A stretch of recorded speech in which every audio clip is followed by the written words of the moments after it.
The views and opinions expressed by the host of Black Talk Radio News and any guest represents their views and their views only and do not necessarily represent the views of the Black Talk Media Project or the Black Talk Radio Network.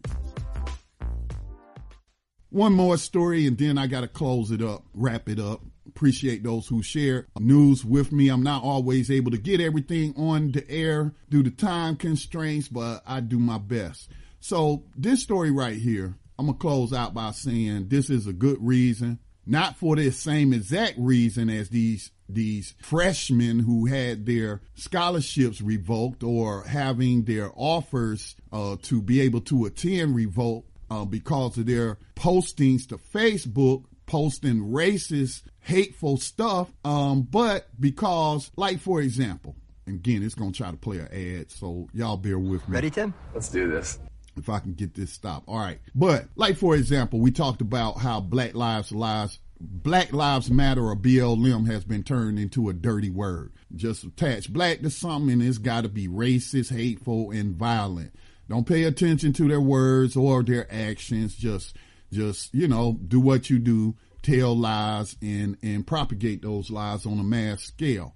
So, but if you think about this, let's say that you support Black Lives Matter, you're a black person, and you're posting your pro-BLM messages to Facebook. Of course, Facebook makes you use your real name and all of that good stuff. Some people are able to fly under the radar. They'll usually set up a second profile using a pseudonym, not their real names. And then they feel, that now I can feel safer in posting and speaking my mind. All right. So, but what if that person who's doing that interview for that job you trying to get your foot in the door to a company and they are anti-BLM, like that North Carolina church that fired their reverend for expressing pro-BLM views, even though he was a white man, descendant of Robert E. Lee. They fired him. So what I'm saying is that when you post your politics and your views on social issues to social media, there can be some repercussions. Now, I'm glad some repercussions are coming to these little racists and terrorists in training that they got exposed for what they was posting on Facebook in a Facebook group connected to Harvard. Let me get to the details of this story. I'm glad they're suffering repercussions, but we set up BTR Community, a private social media network that you can use in anonymity. We do not data mine. That's why you don't see no ads on our network. We're not sending any cookies to find out what your likes are, what you've been looking at on the internet so that we can target you with ads. There are no ads. There are no ads or anything of the sort in BTR Community. And so we don't data mine. And again, it's very important that you be able to use the internet and expressing your views and not suffering as a result. Then, anonymity is a big thing. And we provide that for you at BTR Community for just $24 a year. That's how we pay for the network. That's how we fund our media operations, just $24 a year. So that's a small price to pay for security, considering that, in some cases like this story, they need to be exposed. And I'm glad they was dumb enough to be posting this on Facebook. And I'm glad somebody came across it. And probably somebody else white that turned them in. I've been asking white people, turn these people in. Stand up. Only you can prevent the continuous perpetration of this crime against humanity. You need to turn these people in. And this is probably what happened. So good job, whoever turned these people in.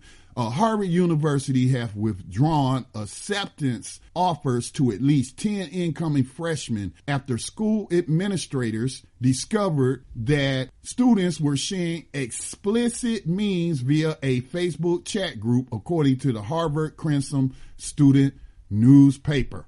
The memes were shared in a Facebook messaging group that at one point was called Harvard Memes for Horny Bourgeois Teens. In the group, members joked about subjects including sexual assault, the Holocaust, deaths of children, and certain ethnic or racial groups. Let's say black people, according to the Crimson. After administrators learned about the memes, they rescinded the students accepting offers in mid-April. Wow, they kept this quiet a long time, huh? They didn't hold no press conference and make no big deal about it and say, hey, we at Harvard want to foster a anti-racist environment on campus to show you that we're serious. Of these 10 incoming freshmen's offers have been rescinded. I don't recall anything of the sort. This happened back in April. We just now finding out about it now. All right. So after administrators learned about the means, they rescinded the students accepting offers in mid-April. The Facebook chat group was an offshoot of the official Harvard College class of 2021 Facebook group affiliated with the university, the newspaper reported.